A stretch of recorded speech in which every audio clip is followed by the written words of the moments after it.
तो guys, soul land के इस पार्ट को स्टार्ट करने से पहले आपसे एक रिक्वेस्ट है कि आप हमारी स्टार्ट की हुई न्यू सीरीज को भी BTTH और सोल लैंड जैसा सपोर्ट किया करो, जिससे हमें आपके लिए और भी न्यू सीरीज लाने का मोटिवेशन मिल सके। तो पिछले पार्ट में थैंक्सेक की फाइट मिंगयू पैलेस की टीम के साथ चल रही थी, जहां हमने देखा था कि मिंगयू पैलेस की टीम को खुद सन एंड मून एम्पायर भी सपोर्ट कर रहा है और दीन होंगचैन ने इन्हें कुछ ऐसे टूल्स भी दिए थे जिनसे ये अपने बीस के एक्स्ट्रा पावर का इस्तेमाल कर सकते हैं, भले ही इनकी कल्टीवेशन अभी वहाँ तक की हो या ना हो। अब वैसे तो इंडिविजुअल फाइट करने के दौरान ही मिंगयू पैलेस की टीम ने उन टूल्स की पावर को दिखाना शुरू कर दिया था, लेकिन फिर भी वो नहीं जीत पाते और आखिर में यू हाओ खुद ब खुद हार मान लेता है, जिस वजह से इंडिविजुअल मैचेस के 7 पॉइंट्स यहाँ मिंगयू पैलेस को मिल चुके थे। पर यू हाओ ने हार मानने के बाद टीम बैटल की अनाउंसमेंट की थी। टीम बैटल में अगर यू हाओ की टीम जीतती है तो उन्हें 5 पॉइंट्स मिलेंगे और अभी उनके पास ऑलरेडी 4 पॉइंट्स हैं। इसका मतलब उनके 9 पॉइंट्स हो जाएंगे। अब इसके बाद इनके बीच टीम बैटल स्टार्ट हो चुका था। टीम बैटल के दौरान यू हाओ हमेशा पीछे से अपने सभी साथियों को मिंगयू पैलेस की टीम के अटैक के बारे में बताते जा रहा था और उनका मेन टारगेट था मिंगयू पैलेस की टीम कैप्टन, क्योंकि उसके हारते ही उनकी पूरी टीम हार जाएगी। इसके लिए यू हाओ ने एक अच्छा प्लान तैयार किया था, लेकिन जब वो मिलकर हमला करते हैं तो उनका ये अटैक उस कैप्टन को चोट नहीं पहुंचा पाता, क्योंकि दीन होंगचैन ने उसे भी सेम वैसे ही टूल्स दिए थे जिस तरह के टूल्स का इस्तेमाल उस कैप्टन के साथ ही ज़्यू बिंग ने किया था। वैसे अब इस पार्ट की स्टार्टिंग इसी के आगे से होती है। हम देखते हैं कि यहाँ बैटलफील्ड के बीच में मिंगयू पैलेस की टीम कैप्टन की पावर्स धीरे धीरे और ज्यादा बढ़ती जा रही थी। साथ ही उसकी बॉडी से एक डार्क ऑरा निकल रहा था जिसने उस पूरी जगह को कवर कर लिया था। इस डार्क ऑरा के बीच उस कैप्टन का जो स्पिरिट बीस्ट है उसे देख पाना लगभग नामुमकिन सा था। हालांकि तभी वहाँ ऊपर से कैप्टन चिल्लाती है कि अब तुम्हें कोई नहीं बचा सकता, सबसे पहले मैं तुम्हारे कैप्टन को सबक सिखाऊंगी। इतना कहते हुए वो यू हाओ की तरफ हमला कर देती है। यहाँ उसका स्पिरिट बीस्ट अभी कुछ पॉइजनस स्पाइक्स यहाँ यू हाओ की तरफ फेंक रहा था, जिनसे बचने के लिए यू हाओ ने तुरंत ही स्काई ड्रीम की वो शील्ड एक्टिवेट कर ली थी। ये शील्ड बहुत बड़ी थी, इस वजह से शील्ड के कारण सारे अटैक्स रुक जाते हैं और फिर बाद में जितनी एनर्जी उस कैप्टन ने अपने इन अटैक्स में लगाई थी वो सारी एनर्जी रिफ्लेक्ट होते हुए सीधा उसी स्पिरिट बीस्ट को जाकर लगती है। इससे वो स्पिरिट वहीं खत्म हो चुका था, लेकिन वो सिर्फ ऑरा से बना हुआ था, इसलिए वो वापस से रीजनरेट होने लगता है। इस तरफ स्काई ड्रीम अभी यू हाओ की तारीफ कर रहा था। वो कहता है कि तुमने मेरी शील्ड का बिल्कुल परफेक्टली इस्तेमाल किया, लेकिन संभल कर, ये लड़की कोई मामूली लड़की नहीं है और इसका स्पिरिट पीस भी मुझे कोई मामूली स्पिरिट पीस नहीं लग रहा। हालांकि अब यू हाओ के हमले की वजह से वो ऑरा हट चुका था, जिस कारण से ये लोग सामने उस कैप्टन की मार्शल सोल स्पिरिट को फिर से रीजनरेट होते हुए देख पा रहे थे। वो जो स्पिरिट पीस था वो जब रीजनरेट होना स्टार्ट होता है तो उसकी एनर्जी यहाँ सभी सेंस कर लेते हैं। वो तुरंत ही समझ चुके थे कि वो असल में 3 हेडेड बैट किंग है। उस 3 हेडेड बैट किंग की फाइट एक बार तैंगसा से भी हुई थी, वो अलग था, लेकिन इनकी पार लगभग सेम ही होती है। तैंगसा को भी तब इसे हराने में प्रॉब्लम हुई थी और ये लोग भी समझ चुके थे कि इसे हराना इतना आसान नहीं होगा। तभी सियांग नैनन कहती है कि ये मार्शल सोल अभी अपने ट्रू फॉर्म में है, इस वजह से इसकी पार्स का मुकाबला हम नहीं कर सकते। पर शायद अभी वो किसी के बारे में बोल रही थी। यहाँ वो कैप्टन तुरंत ही अपनी सोनिक वेव स्टार्ट करती है। उसका जो 3 हेडेड बैट किंग था उसने वहाँ जो सोनिक साउंड वेव छोड़ना शुरू कर दी थी। इसके कारण सभी के सर में बहुत तेज दर्द होता है। अभी इस दर्द के कारण वो अपने सामने किसी तरह की शील्ड भी क्रिएट नहीं कर सकते थे। हालांकि वहाँ यू हाओ को भी इस चीज से फर्क नहीं पड़ रहा था, लेकिन वो देखता है कि उसके बाकी सारे टीममेट्स अभी सामने की तरफ भी नहीं देख पा रहे, इसलिए वो वैंग डोंगर को अपने पास बुलाता है। यहाँ वैंग डोंगर भी इसका मतलब समझ चुकी थी। जैसे ही वो यहाँ पास आती है तो उनके हाथ से एक लाइट निकलती है और अगले ही पल यू हाओ अपनी फील्ड की मदद से सबसे पहले इस सोनिक वेव को तोड़ता है, जिससे वैंग डोंगर और बाकियों को उससे प्रॉब्लम होना बंद हो गई थी। हालांकि वहाँ वो कैप्टन फिर से सेम टेक्निक का इस्तेमाल करने वाली थी। वो भी देखना चाहती थी कि यू हाओ कितनी बार अपनी शील्ड का इस्तेमाल कर इस टेक्निक को रोकेगा, लेकिन तभी वो वहाँ बहुत तेज लाइट को निकलता हुआ देखती है। ये असल में यू हाओ और वैंग डोंगर की फ्यूजन स्किल का कमाल था। उन दोनों की बॉडी कनेक्ट हो चुकी थी और अब वो ऊपर हवा में आ चुके थे। साथ ही उनकी बॉडी की जो एनर्जी थी उसकी वजह से वो 3 हेडेड बैट किंग अपना ये अटैक नहीं कर पाता। और इसके बाद वहाँ यू हाओ और वैंग डोंगर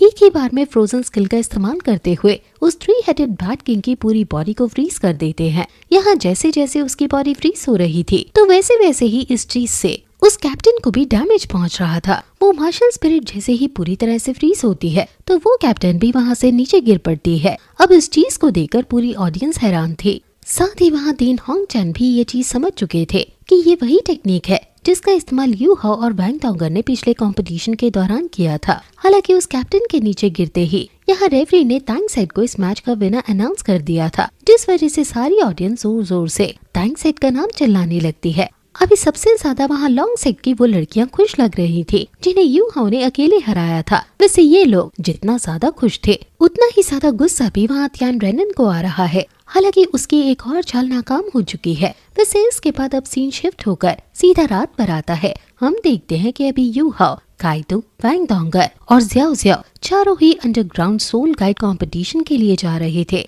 यू हाओ कह रहा था कि ये सच में बहुत ही ज्यादा थका देने वाला है। सुबह पहले वहाँ बैटलफील्ड में फाइट करो और फिर रात को यहाँ अंडरग्राउंड, जिस पर वैंग डोंगर कहने लगती है कि ये चीज इतनी जरूरी थोड़ी है, हम इसे स्किप भी कर सकते हैं। यू हाओ कहता है कि नहीं, ये चीज हम इंफॉर्मेशन के लिए कर रहे हैं और वैसे भी वहाँ जाने से हमें दूसरे लोगों के सोल गाइड बनने की टेक्निक्स भी पता चल सकती हैं, इसलिए वहाँ पर जाना और हर चीज पर ध्यान देना बहुत जरूरी है। वैसे अभी ये सीधा उस होटल में पहुँचते हैं जहाँ अभी वो मैनेजर इन्हीं का इंतजार कर रहा था। वो यू हाओ के पास आते हुए कहता है कि अच्छा है आप आज थोड़ा जल्दी आ गए और थोड़ा फॉर्मेट भी हमने बदला है, इसलिए इसके बारे में हमें सभी को बताना था।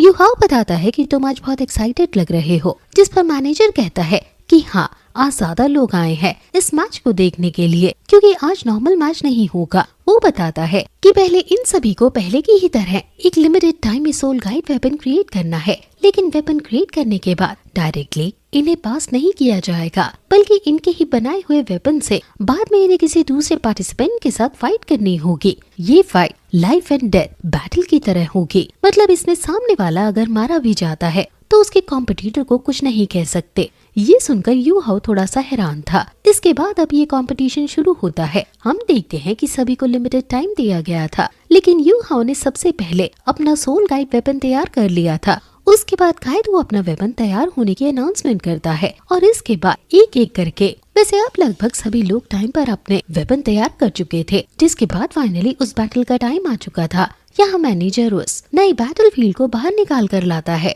जहाँ इनकी फाइट होगी। सबसे पहली फाइट होनी है यू हाओ की, जो नंबर 48 से होने वाली है। यू हाओ का नंबर है 66। यहाँ यू हाओ को व्हील चेयर पर आगे आते हुए देख अभी वहाँ जितने भी लोग उन मैच को देखने आए थे वो भी हैरान हो चुके थे। वो कह रहे थे कि ये लड़का लगता है बहुत समझदार है, तभी इसने अभी तक सरवाइव कर लिया, लेकिन बिना पार के ये कैसे जीत पाएगा। इस वजह से यहाँ जो भी बेट लगाई जा रही थी वो सभी के सभी नंबर 48 पर लगा रहे थे, क्योंकि ऑब्वियस सी बात थी कि शायद वही जीतेगा। लेकिन इस तरह वैंग डोंगर यू हाओ पर बेट लगाती है क्योंकि उसके हिसाब से ये 100% उनके जीतने के लिए अच्छा मौका है। वैसे इसके बाद अब वो मैनेजर इस मैच को स्टार्ट करने की अनाउंसमेंट करता है। हम देखते हैं कि उसने जैसे ही अनाउंसमेंट की तो यू हाओ ने तुरंत अपनी आंख बंद कर ली, जबकि वहाँ नंबर 48 अपनी गन तुरंत यू हाओ के सामने ट्रिगर कर लेता है। जैसे ही वहाँ 3 तक की गिनती खत्म होती है तो यहाँ उस लड़के ने फायर कर दिया था। यू हाओ ने भी अभी सेम उसी तरह की सोल गाइड वेपन क्रिएट किया था। जैसे ही वो सामने से बुलेट को आता हुआ देखता है तो उसकी डायरेक्शन को गौर करते हुए फिर वो अपनी फायर करता है। यहाँ यू हाओ की गोली की स्पीड सामने उस लड़के से ज्यादा तेज थी, जिस वजह से यू हाओ की गोली आधी दूरी डबल स्पीड से पार कर लेती है और सामने वाले लड़के की गोली से साइड से टकराते हुए और उसे डिस्ट्रॉय करते हुए सीधा उस लड़के के पास से होकर गुजर जाती है।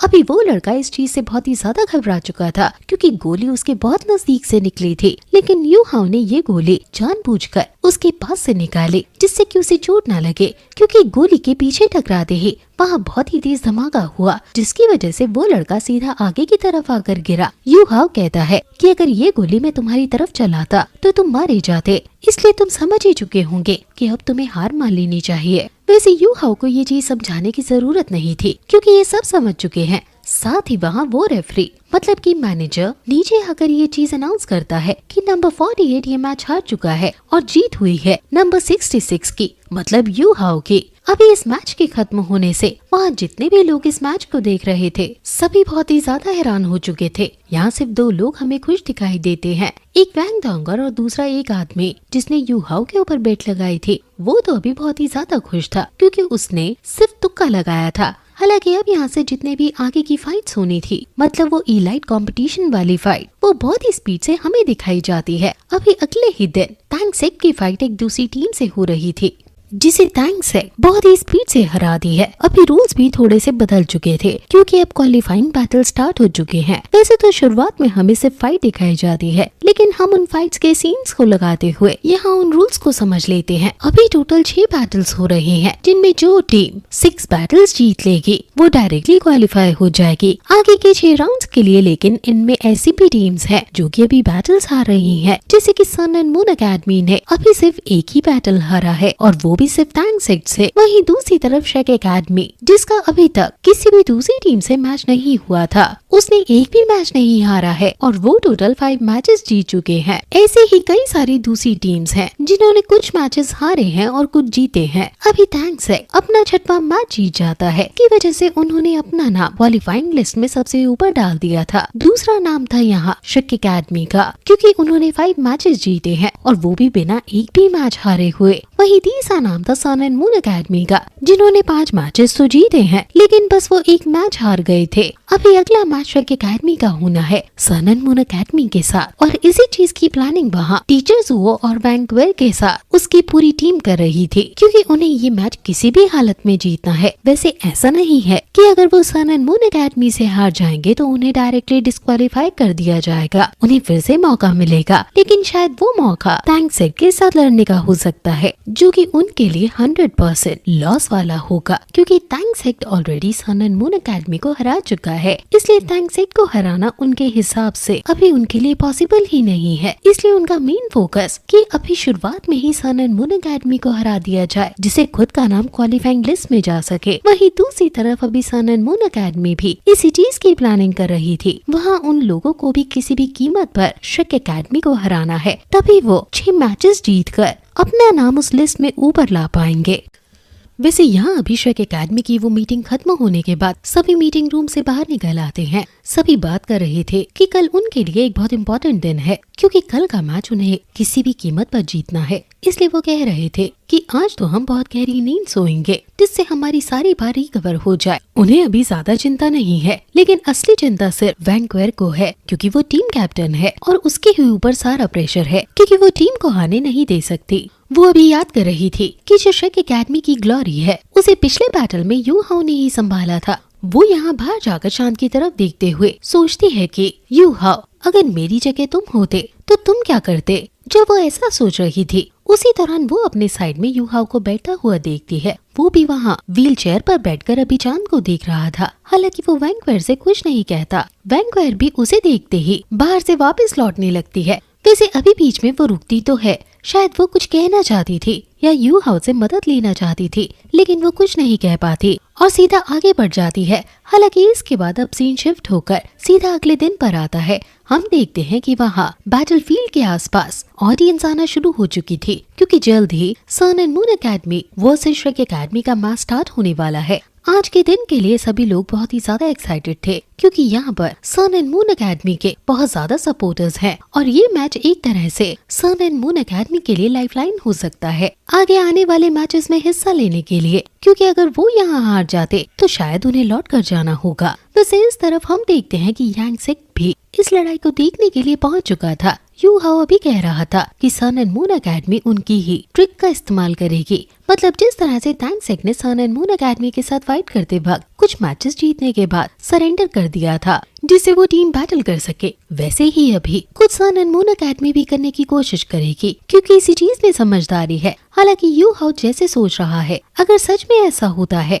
तो इस चीज से शेक एकेडमी के लिए प्रॉब्लम खड़ी हो सकती है, क्योंकि शेक एकेडमी अगर हारी तो उनका अगला मैच शायद टैंक सेक्ट के साथ ही होगा। यू हाउ ये बात जानता है कि शायद उन्हें भी आगे चलकर शेक एकेडमी से फाइट करनी पड़े, लेकिन उसने मन बना लिया है कि अगर सच में लड़ाई हुई तो वो अपनी पूरी पावर का इस्तेमाल करेगा। वैसे तभी वैंग डोंगर वहाँ सामने से सन एंड मून एकेडमी की टीम को आता हुआ देखती है। वो कहती है कि इस बार इनकी टीम में कुछ नए लोग ज्वाइन हुए हैं। यू हाउ भी अभी उन्हें देखते हुए सोच रहा था कि अभी तक उन्हें भी इन लोगों की पार के बारे में ज्यादा पता नहीं है, क्योंकि ये लोग शुरुआत में मैचेस में हिस्सा नहीं लेते, लेकिन यू हाउ जानता है कि शायद इस मैच में उसे इनकी पार भी देखने मिल जाएगी। वैसे अब फाइनली वहाँ रेफरी इस मैच के स्टार्ट होने की अनाउंसमेंट करता है, क्योंकि दोनों ही टीम वहाँ बैटलफील्ड में आ चुकी थी। अभी सबसे पहले इंडिविजुअल फाइट होगी, जिसके लिए श्रेक एकेडमी की तरफ से सबसे पहले ही वैंक्वायर आ रही है, क्योंकि उन्होंने पहले से ही ये चुन रखा है कि उन्हें किस मेंबर को कब भेजना है। हालांकि अब सामने सन एंड मून एकेडमी से उनका भेजा हुआ मेंबर भी आ चुका था।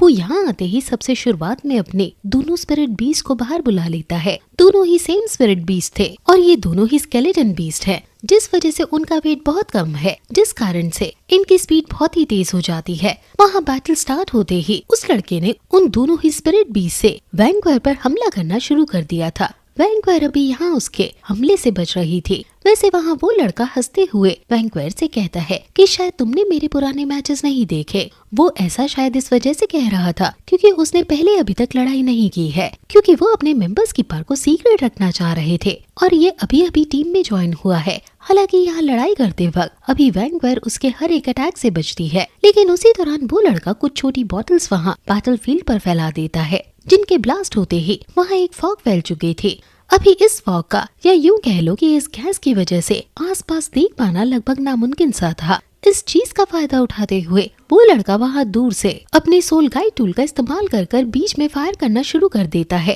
क्योंकि उसे तो पता है कि वो वैंक्वायर की लोकेशन बिल्कुल सेंटर में है, क्योंकि इस फॉग को फैलाने में उसके स्केलेटन बीस्ट मदद कर रही है। वो अभी इस बैटलफील्ड में गोल गोल घूमकर इस फॉग को मेंटेन किए हुए हैं। हालांकि यहाँ अभी जब वो लड़का अपने इस वेपन से हमला करता है तो वो वैंक्वायर हर एक अटैक को डॉज कर लेती है। ऐसा वो अपनी स्पीड की वजह से कर पा रही थी, लेकिन वो ज्यादा देर तक इस तरह से अटैक से बचते नहीं रह सकती, इसलिए वो तुरंत ही अपने गोल्डन स्टाफ को बाहर निकालते हुए जमीन पर लगती है, जिसके बाद हम उसके गोल्डन ड्रैगन की स्पीड को वहाँ बाहर आता हुआ देखते हैं। उसके ऑरा की वजह से यहाँ उस लड़के के दोनों स्केलेटन बीस्ट हार चुके थे। असल में वो डिस्ट्रॉय हो गए हैं, जिसके कारण उन्होंने गोल घूमना बंद कर दिया और इसी वजह से वो फॉग आसपास से हट गया। साथ ही वहाँ सामने अभी वो लड़का उस गोल्डन ड्रैगन की स्पिरिट को देख पा रहा था, जिसे देखकर वो घबरा जाता है। तभी वैंक्वायर उसे गोल्डन चेन्स में बांध लेती है और अपने स्पिरिट ड्रैगन के ऑरा से हमला कर देती है, जिससे वो लड़का वहाँ से दूर जाकर फेंकता है और रेफरी अनाउंस कर देते हैं कि ये मैच श्रेक एकेडमी ने जीत लिया। वैसे इस चीज का अनुमान वहाँ सन एंड मून एकेडमी पहले से लगा चुकी थी, क्योंकि वो श्रेक एकेडमी के हर एक मैच को बहुत ही ध्यान से देखते आ रही है। इस वजह से उन्हें वैंक्वायर की पार के बारे में अच्छे से पता है और इसी पार को याद रखते हुए पिछली रात ही मेंग होंगचेन की दीन होंगचेन की ग्रैंड डॉटर और साथ ही सन एंड मून एकेडमी की सेकंड मोस्ट पावरफुल मेंबर है, उसने कहा था कि वैंक्वायर को हराना इतना ज्यादा आसान नहीं है। अगर हम शुरुआत में नहीं गए तो शायद वो शुरुआती पॉइंट्स हासिल कर लेगी। यहाँ अभी वो खुद की और जियाओ की बात कर रही थी, क्योंकि उसके हिसाब से सिर्फ वही दोनों हैं जो कि वैंक्वायर से लड़ सकते हैं। हालांकि इस पर उसके टीचर कहते हैं कि उसे लड़ने दो, मैं तो चाहता ही यही हो कि वो शुरुआती सारे मैचेस जीते, क्योंकि अगर वैंक्वायर को पूरा मैच जीतना है तो उसे हमारी टीम के सातों मेंबर्स को हराना होगा, जो चीज बिल्कुल भी पॉसिबल नहीं है, क्योंकि आखिर में तो उसे तुमसे या जियाओ से फाइट करनी होगी। इसका मतलब अगर तुम में से एक भी कोई उसे हरा देता है तो टीम बैटल होकर रहेगा। अभी जब वो ये सब कह रहे थे तभी हम वहाँ सेकेंड राउंड पर आते हैं, जिसके लिए सन एंड मून एकेडमी की तरफ से दूसरा लड़का लड़ने के लिए आ गया था कि एंट्री के बाद यहाँ रेफरी इस मैच को स्टार्ट करने की अनाउंसमेंट करते हैं और यहाँ 3 गिनते ही वहाँ उस लड़के ने तुरंत ही अपने सोल गाइड टूल को एक्टिवेट कर लिया था। ये उसके आर्टिफिशियल विंग्स थे, जो कि सोल पार की मदद से उसे अननेचुरल स्पीड प्रोवाइड करते हैं। इसी स्पीड से वो वैंक्वायर पर हमला कर रहा था, क्योंकि वो लोग जानते थे कि वैंक्वायर खुद बहुत स्पीड से अटैक करती है, इसलिए उनके हिसाब से ये टूल उनके लिए सबसे बेस्ट होगा। और ये चीज यहाँ साबित भी हो रही थी, क्योंकि उसके हमले सच में बहुत ही ज्यादा तेज थे, लेकिन वैंक्वायर फिर भी उन्हें डॉज कर लेती है। हालांकि वैंक्वायर इस बीच अपने गोल्डन स्टाफ को फेंकते हुए हमला कर दिया था, लेकिन वो लड़का अपनी स्पीड से उसके हमले से बचते जा रहा था। पर वो जानती है कि यहाँ उसे अब स्पीड की नहीं बल्कि स्ट्रेंथ की जरूरत है, क्योंकि उसे जल्द से जल्द उस लड़के को हराना होगा, वरना ये उसे इसी तरह से दौड़ा कर थका देगा। वैंक्वायर तुरंत ही अपने गोल्डन स्टाफ से हमला करती है, लेकिन तभी उस लड़के ने सही मौके पर सोल गाइड टूल से बनी हुई एक शील्ड क्रिएट कर ली थी। ये शील्ड बहुत ही ज्यादा पावरफुल होती है। अभी वहाँ दूसरी तरफ काइतो और जू शेनशी भी इस शील्ड को देखकर हैरान थे। ये शील्ड बहुत ही ज्यादा पावर कंज्यूम कर क्रिएट होती है, लेकिन इससे उस यूजर को फर्क नहीं पड़ता, क्योंकि ये पावर कंज्यूम वो बनते वक्त करती है और बैटल के बीच सिर्फ एक क्लिक में इसे एक्टिवेट करना होता है। अभी इस लड़के ने इसे एक्टिवेट कर खुद को 10 सेकंड के लिए इजीली बचा लिया था, क्योंकि ये शील्ड जितनी पावर कंज्यूम करती है उससे 10 सेकंड तक आराम से इसे क्रिएट करते हुए रखा जा सकता है। हालांकि वैंक्वायर की पावर और स्ट्रेंथ इससे ज्यादा है, इस वजह से उसके अटैक शील्ड पर भारी पड़ रहे थे। तभी हम देखते हैं कि वैंक्वायर के दूसरे हमले के बाद ये शील्ड पूरी तरह से टूट जाती है, लेकिन इतने में ही वो लड़का एक और शील्ड क्रिएट कर लेता है। इसका मतलब उसके पास और भी इस तरह की शील्ड थी, जो देखकर कायतू हैरान हो जाता है।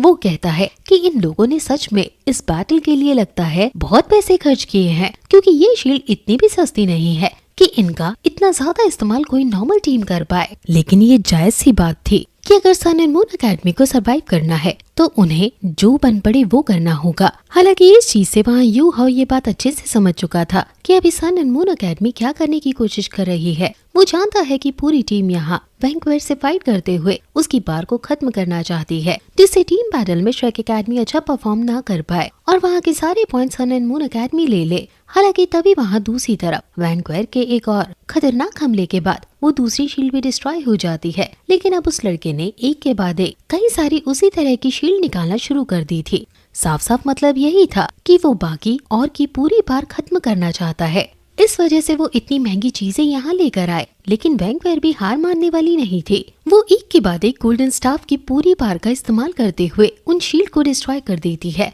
और यहाँ एक शील्ड का जो टाइम है वो 10 सेकंड का था, लेकिन यहाँ उसने 10 सेकंड में ही 10 से ज्यादा शील्ड डिस्ट्रॉय कर दी थी। साथ ही जब उस लड़के की जैसे ही आखिरी शील्ड डिस्ट्रॉय होती है तो वैंक्वायर उसे हमला करते हुए पीछे हटाकर अपने स्टाफ को लेकर सीधा आगे की तरफ बढ़ जाती है, उसका काम एक ही अटैक में खत्म करने के लिए। लेकिन यहाँ सही वक्त पर उस लड़के ने सरेंडर कर दिया था और वैंक्वायर बाकी दूसरी टीम के मेंबर्स जैसी नहीं है, इस वजह से वो भी उसी वक्त रुक जाती है, वरना तो एक ही स्टेप आगे बढ़ जाने पर वो लड़का वहीं मारा जाता। अब बात जो भी हो, लेकिन यहाँ वो वैंक्वायर ये मैच भी जीत चुकी थी। रेफरी ये चीज अनाउंस करते हैं और ऑडियंस वैंक्वायर के नाम से चिल्लाने लगती है। लेकिन अभी इस चीज से खुद वैंक्वायर की टीम का मेंबर मतलब वो दाई हुआ बिन भी थोड़ा जेलस फील कर रहा था। उसने अपने बड़े भाई से प्रॉमिस किया था कि जब तक वो उसकी एज तक पहुंचेगा तब तक वो उससे भी ज्यादा ताकतवर होकर दिखाएगा, लेकिन उसे इस चीज का मौका ही नहीं मिल रहा। उसने ये बात पहले भी कही थी